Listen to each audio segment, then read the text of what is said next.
पहले तो यह कि वर्स 2 को देखते हैं। वर्स 2 में भगवान क्षेत्र और क्षेत्रज्ञ के बारे में बात करें। क्षेत्र का मतलब है फील्ड।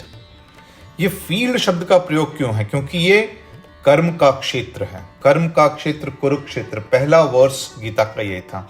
ये वो क्षेत्र है जहां पर धर्म युद्ध चल रहा है, जहां पॉजिटिव और नेगेटिव फोर्सेस, जो अंधे ब्लाइंड सेंसेस धृतराष्ट्र के फोर्सेस हैं, और ज्ञान, नॉलेज, इंटेलेक्ट, योगा के जो फोर्सेस हैं, उनके बीच में जो युद्ध हो रहा है वो धर्म का क्षेत्र कुरुक्षेत्र, वो आपका शरीर है।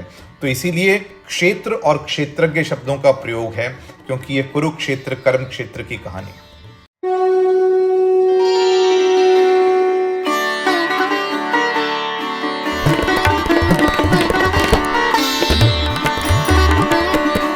एपिसोड 52।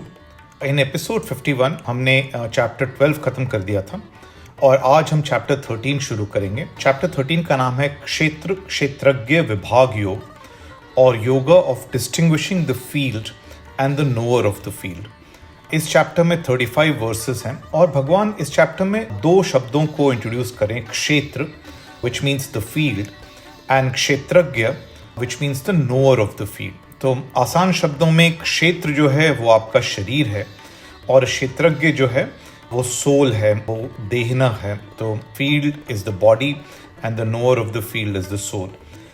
हालांकि जब आप इस चैप्टर को देखेंगे तो इसमें जो क्षेत्र है वो फिजिकल बॉडी से के बियॉन्ड है, क्योंकि उसमें मन, बुद्धि, अहंकार, मटेरियल और दूसरे एस्पेक्ट्स जो हमारे पर्सनालिटी के होते हैं उन सारों को इंक्लूड किया गया है। तो everything that is material, physical, concerns our body, mind, everything, वो क्षेत्र है।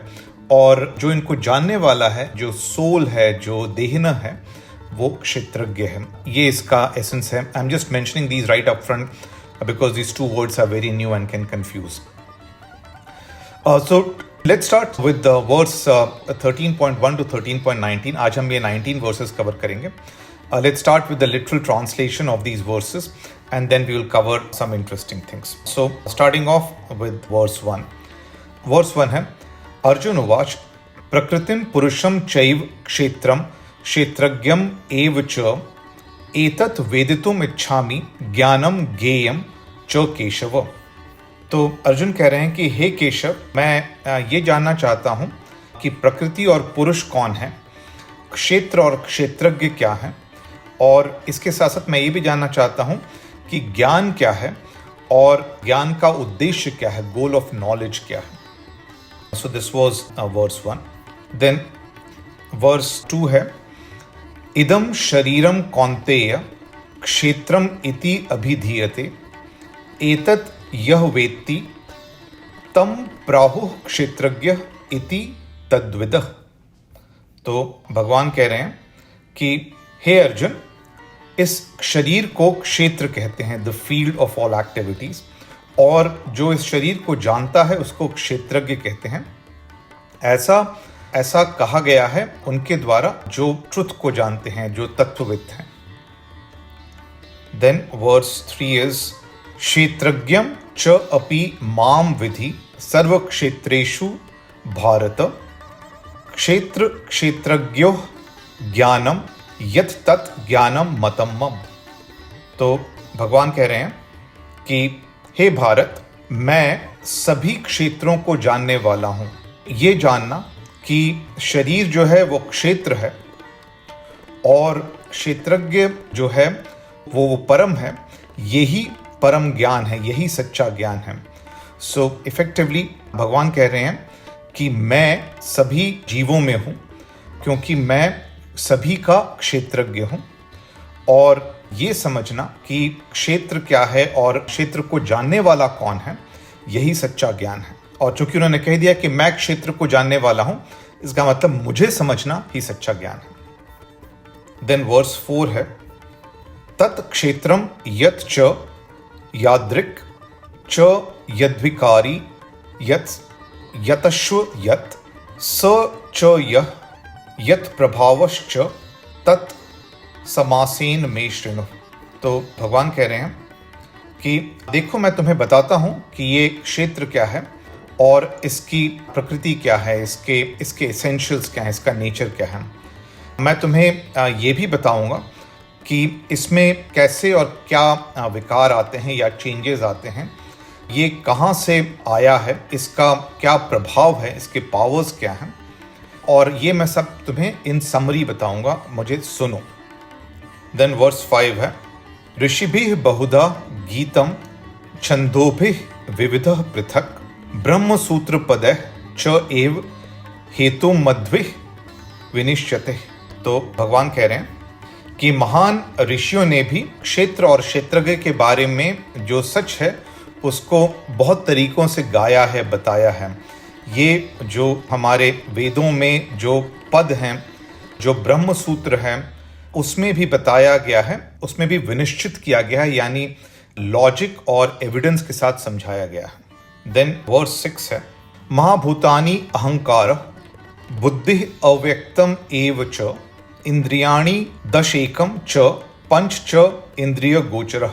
तो भगवान कह रहे हैं कि ये क्षेत्र जो है ये 5 एलिमेंट से बना हुआ है। अहंकार, बुद्धि, वो जो अव्यक्त है, इंद्रियां जो 11 हैं, जिसमें 5 नॉलेज सेंसेस, 5 वर्किंग सेंसेस और मन है, और 5 ऑब्जेक्ट्स ऑफ सेंसेस, ये सब मिला के क्षेत्र बनते हैं। देन वर्स 7 है, इच्छा द्वेष सुखम दुखम संघात चेतना धृति एतत् क्षेत्रम समासेन सविकारम उदाहुतम।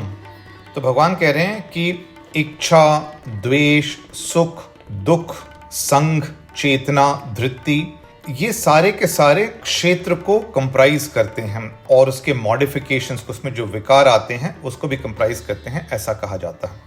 नाउ वर्स 8 to 12, ये 5 वर्सेस मैं एक साथ पढ़ देता हूँ।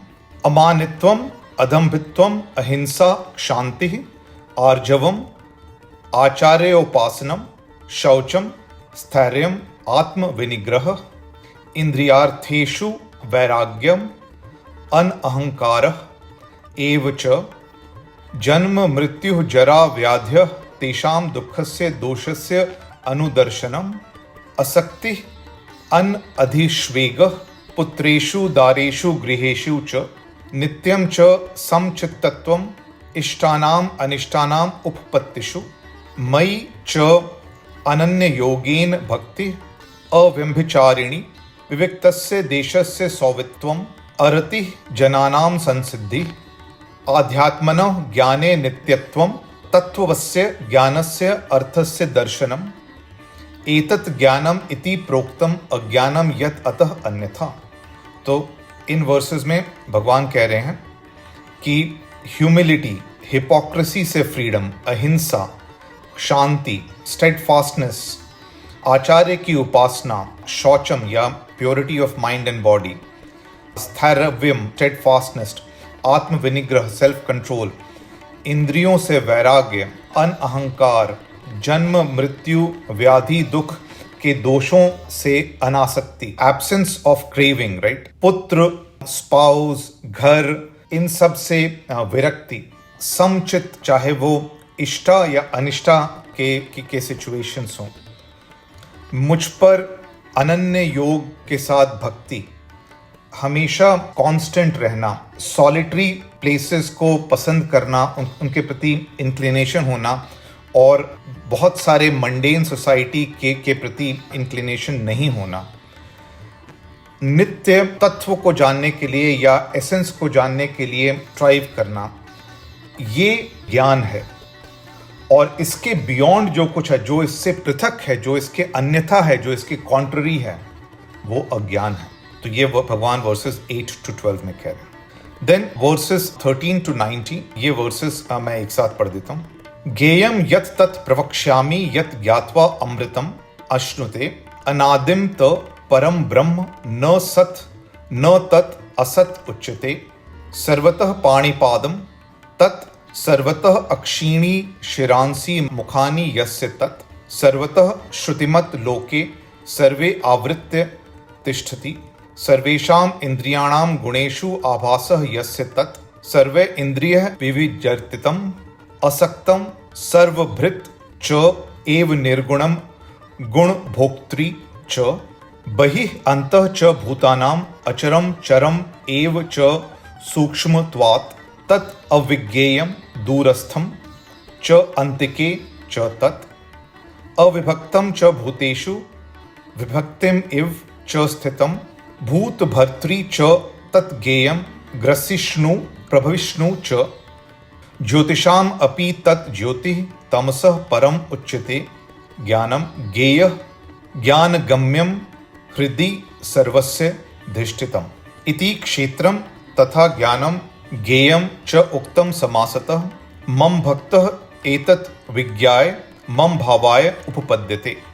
सो ये हैं वर्सेस 19 तक, और इन वर्सेस में भगवान कह रहे हैं कि अब मैं तुम्हें बताता हूं वो जिसको जानना चाहिए, जिसको जानने से अमृत या इमॉर्टैलिटी प्राप्त होता है। ये उस अनादि ब्रह्म के बारे में है जो कि सत और असत, एग्जिस्टेंस और नॉन एग्जिस्टेंस के परे है। हर तरफ उसके हाथ और पैर, आंखें, सर और चेहरे हैं, उसके कान भी हर तरफ हैं। वो सर्वत्र है, इस लोक में सब जगह वो परवेड करता है, एग्जिस्ट करता है। हालांकि वो इंद्रियों में रहता है, फिर भी वो इंद्रियों से परे है, वो हर चीज से असक्त है, लेकिन फिर भी सभी को सस्टेन करता है। वो निर्गुण है, फिर भी सभी गुणों को एंजॉय करता है। वो अंदर और बाहर सभी में रहता है, चाहे वो चर है या अचर है। वो इनकॉम्प्रिहेंसिबल है, सूक्ष्म तत्व है, वो बहुत दूर भी है और नजदीक भी है। वो अविभक्तम है, इंडिवाइजिबल है, फिर भी सभी जीवों में डिवाइडेड होकर दिखता है, सभी जीवों में विभक्त होकर दिखता है। वो सभी का सस्टेनर है, लेकिन फिर सभी को एनाहिलेट भी कर देता है और पुनः उनको क्रिएट कर देता है। वो सभी की ज्योति का सोर्स है, वो तमस के बियॉन्ड है, डार्कनेस के बियॉन्ड, ऐसा कहा जाता है।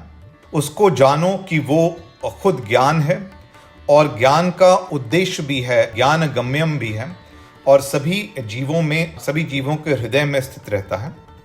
इस तरह से मैंने तुम्हें अभी बताया है कि क्षेत्र क्या है, क्षेत्र को जानने वाला क्या है, ज्ञान क्या है और ज्ञान का उद्देश्य क्या है। जो मेरे भक्त इनको समझ लेते हैं वो मेरे भाव में आ जाते हैं, उसमें समाहित हो जाते हैं, उसको प्राप्त कर लेते हैं।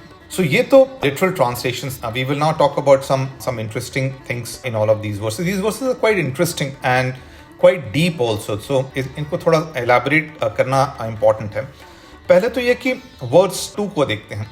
verse 2 में भगवान क्षेत्र और क्षेत्रज्ञ के बारे में बात करें। क्षेत्र का मतलब है फील्ड। ये फील्ड शब्द का प्रयोग क्यों है? क्योंकि ये कर्म का क्षेत्र है। कर्म का क्षेत्र कुरुक्षेत्र, पहला वर्ष गीता का ये था। ये वो क्षेत्र है जहां पर धर्म युद्ध चल रहा है, जहां पॉजिटिव और नेगेटिव फोर्सेस, जो अंधे ब्लाइंड सेंसेस धृतराष्ट्र के फोर्सेस हैं, और ज्ञान, नॉलेज, इंटेलेक्ट, योगा के जो फोर्सेस हैं, उनके बीच में जो युद्ध हो रहा है, वो धर्म का क्षेत्र कुरुक्षेत्र, वो आपका शरीर है। तो इसीलिए क्षेत्र और क्षेत्रज्ञ शब्दों का प्रयोग है, क्योंकि ये कुरुक्षेत्र कर्म क्षेत्र की कहानी है।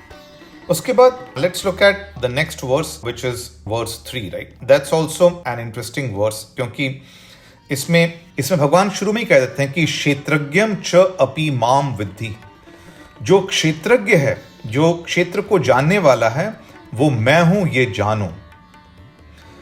और सर्व क्षेत्रेषु भारत, मतलब सभी जीवों क्षेत्र को मैं जानने वाला हूं। तो यहां पर इन एसेंस भगवान कह रहे हैं कि I am the knower of all individual fields of activity. Now this is quite important, क्योंकि भगवान जो हैं वो क्षेत्रज्ञ हैं, और क्षेत्रज्ञ और भगवान देयरफॉर सेम है, right? God and soul are the same. जो परम है और जो देहना है वो एक ही है। ये हमने डिफरेंट प्लेसेस पे इंटरप्रेट किया है, चाहे वो चैप्टर 2 है, चाहे चैप्टर 7 से 11 के बीच में है, और यहाँ पर भी वही बात आ रही है। और साथ साथ भगवान भी कह रहे हैं कि इस क्षेत्रज्ञ को जानने वाले को जानना ये सही ज्ञान है। मतलब knowing me is the true knowledge, I am the objective of all knowledge. ये भी हमने बार बार डिफरेंट प्लेसेस में गीता के कहा है कि God is the objective of all knowledge, of all action. Then verse 8 to 12, ये भी बहुत ही इंटरेस्टिंग वर्सेस हैं जिसमें भगवान बता रहे हैं कि ज्ञान क्या है और अज्ञान क्या है। अब हमने चैप्टर 7 से 11 में देखा कि भगवान बहुत चीजें अपने बारे में बताते हैं, बट कई जगह ये भी कहते हैं कि हर चीज मुझको एट्रीब्यूटेबल है, चाहे वो पॉजिटिव है चाहे नेगेटिव है। Everything emanates from God, he cannot not lay claim to the negative. So that is very very important, right? So अगर हर चीज पॉजिटिव और नेगेटिव गॉड को एट्रीब्यूटेबल है और गॉड ही उद्देश्य है, ऑब्जेक्टिव है धर्म युद्ध का, कुरुक्षेत्र का, तो उनमें से वो कौन सा पार्ट है पॉजिटिव और नेगेटिव जो हमारा ऑब्जेक्टिव होना चाहिए, जो हमारे धर्म युद्ध का ऑब्जेक्टिव होना चाहिए, जो हमारे राइटियस बैटल का ऑब्जेक्टिव होना चाहिए, और वो यहां एक्सप्लेन किया जा रहा है। This is the first place where it is explained very very clearly. जैसे भगवान कह रहे हैं कि ह्यूमिलिटी, हिपोक्रेसी से फ्रीडम, अहिंसा, नॉन वायलेंस, फॉरगिवनेस, रेक्टिट्यूड, गुरु की सर्विस, माइंड और बॉडी की purity, steadfastness, self control, sense object से डिस्पैशन, एब्सेंस ऑफ ईगोटिज्म। ये समझना कि पेन जो होता है जन्म से, बीमारी से, ओल्ड एज से और मृत्यु से, उनको समझना, उनको अंडरस्टैंड करना।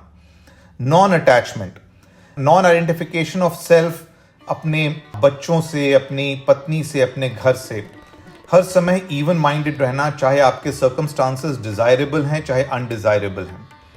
मेरे प्रति योग से अनस्वर्विंग डिवोशन, सॉलिटरी प्लेसेस के प्रति इंक्लिनेशन और मंडेन सोसाइटी से aversion, perseverance in the quest for self knowledge and what is the essence. ये जो है ये ज्ञान है। जो इसके परे है, जो इसके ऑपोजिट है, वो इग्नोरेंस है। तो this is very important, right? God is now explaining which part of me should be the objective, और ये उसमें शब्दों का प्रयोग है। अब इसमें just small point which is कि ये सॉलिटरी प्लेसेस को पसंद करना, अवर्जन टू मंडेन सोसाइटी। अब again I don't interpret it कि आप इसका अर्थ ये है कि आप सबको छोड़ के वन में चले जाएं और तपस्वी बन जाएं। आई थिंक मेरे हिसाब से इसका मीनिंग है कि वो वेस्टफुल वर्ल्डली एक्टिविटीज और एक्सेसेस को अवॉइड करना जो आपके self knowledge, quest for the essence को सपोर्ट नहीं करते, उसमें बाधक बनते हैं। So that's how I take that. By the way, इसमें एक और पार्ट है विच इज कि अपने बच्चों, पत्नी, घर से आइडेंटिफाई नहीं करना, और that's also an interesting thing. Bye the वे, जो आदि शंकर का निर्वाण शतकम है उसमें भी ऐसे ही शब्दों का प्रयोग होता है। उसमें एक वर्स है जो है, न मृत्युर न शंका न मे जाति भेद, पिता नैव मे नैव माता न जन्म, न बंधु न मित्रम, गुरुर्नैव शिष्य चिदानंद रूप, शिवोहम शिवोहम। न मैं पिता हूँ, न माता हूँ, न जन्म हूँ, न बंधु हूँ, न मित्र हूँ, न गुरु हूँ, न शिष्य हूँ, मैं चिदानंद हूँ। मेरा स्वरूप हमेशा चित आनंद का है, चिर आनंद का है। मैं शिव हूँ, मैं शिव हूँ। So that's what I will say. I think last that I will cover is verses 13 to 19, जिसमें वर्स 13 में एक्चुअली अर्जुन को बताते हैं वो कि ब्रह्म क्या है, और ब्रह्म शब्द का प्रयोग करते हैं, और इसके बाद ब्रह्म को डिफाइन करते हुए उन सभी शब्दों का प्रयोग करते हैं। वो ही डिस्क्रिप्शन देते हैं जो चैप्टर 2 में उन्होंने देहना या सोल के लिए दिया है, और चैप्टर 7 से 11 में जब उन्होंने अपने आप को डिस्क्राइब किया कि मैं कौन हूं। तो इफेक्टिवली ब्रह्म, मैं, सोल, देहना सब एक ही हैं। सो ये सब सेम ही है। नाउ इन शब्दों में किन किन शब्दों का प्रयोग हुआ, एक बार इसको फिर से देख लेते हैं इन वर्सेस में। सो भगवान कहते हैं, मैं सत और असत के परे हूं, बियॉन्ड एग्जिस्टेंस और नॉन एग्जिस्टेंस। और या ब्रह्म जो है वो सत और असत के परे है, वो हर चीज और हर जगह परवेड करता है। वो क्रिएशन से अनअटैच्ड है, लेकिन मेनस्टे है सारे के सारे क्रिएशन का। वो गुणों से फ्री है, लेकिन सभी गुणों को एंजॉय करता है। वो सभी के अंदर और बाहर एग्जिस्ट करता है, चाहे वो चर है या अचर है, एनिमेट है या इनएनिमेट है। वो नजदीक भी और दूर भी है, वो इनकॉम्प्रिहेंसिबल है, वो इनडिवाइजिबल है, लेकिन फिर भी काउंटलेस जीवों में डिवाइडेड दिखता है क्योंकि उनके सोल में है। वो सभी को मेंटेन करता है, सभी का क्रिएशन करता है, फिर सबको एनाहिलेट भी कर देता है, पुनः क्रिएट कर देता है। वो सोर्स ऑफ लाइट है, बियॉन्ड डार्कनेस है, वो स्वयं नॉलेज है, और वो नॉलेज का ऑब्जेक्ट है, वो जिसको जानना चाहिए, ज्ञान गम्य है और सभी के हृदय में स्थित है। तो इन सम वेज ब्रह्म जो बार बार प्रयोग हुआ है गीता में, जो चैप्टर 7 से 11 में भगवान ने अपने आप को डिस्क्राइब किया कि मैं कौन हूं, और जो देहिना सोल चैप्टर 2 में डिस्क्राइब किया, वो सब एक ही है. And I have used these interchangeably, but this is the place where he is describing Brahm क्या. So we'll stop here today. I hope you found this interesting.